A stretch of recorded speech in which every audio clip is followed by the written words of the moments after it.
The tasty thing about this film, the guy that actually made the comic book, the writer of the comic book, actually did the screenplay for this movie. So this movie adaptation is going to be as close to the source material as possible.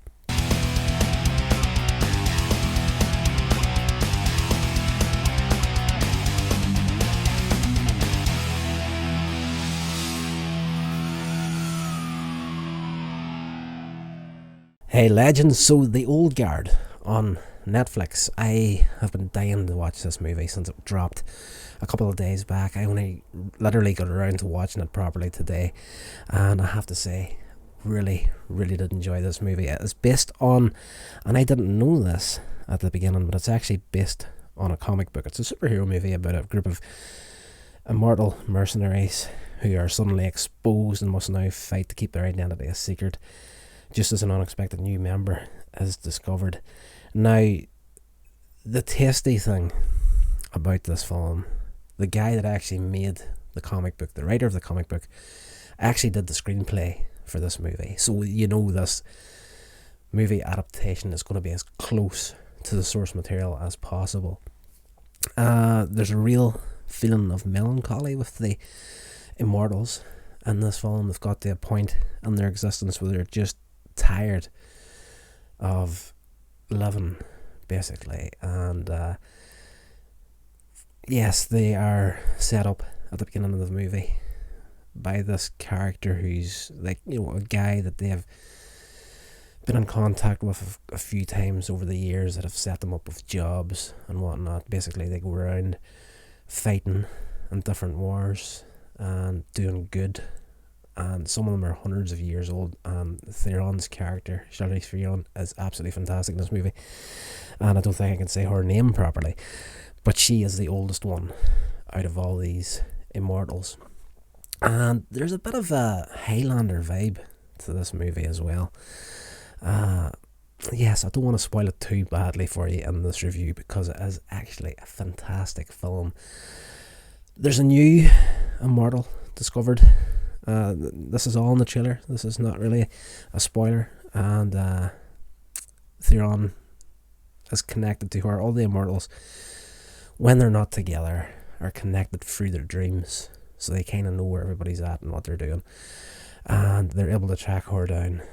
And she knows where she's at. She's actually she's a Marine. And she gets killed while in Afghanistan.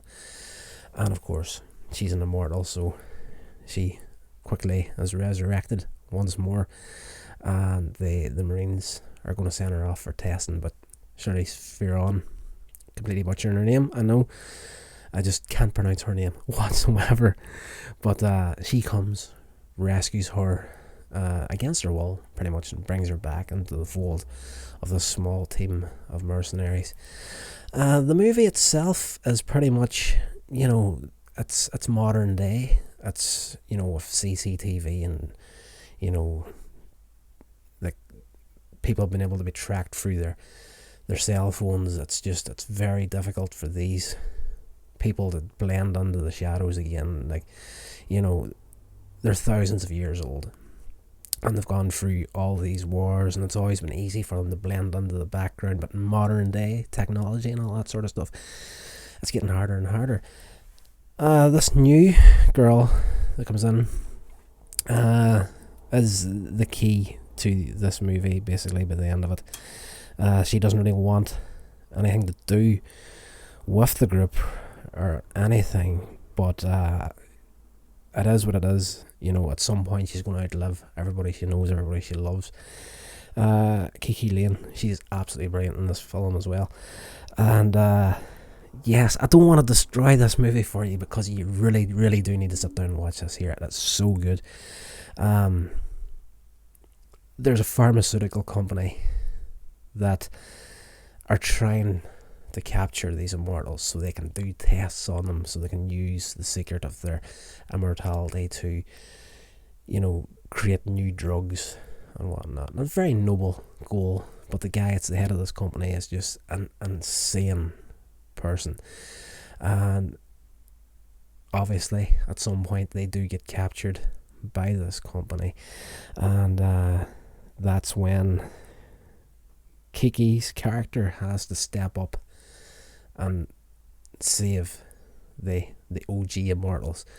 That's a good, very good origin film for this comic book series. I'm going to say series because this movie, by the end of it, it ties it all up nicely. It feels like it's just a nice self-contained movie, but at the very end of it, they do kick open the door for a sequel or an entire series of movies.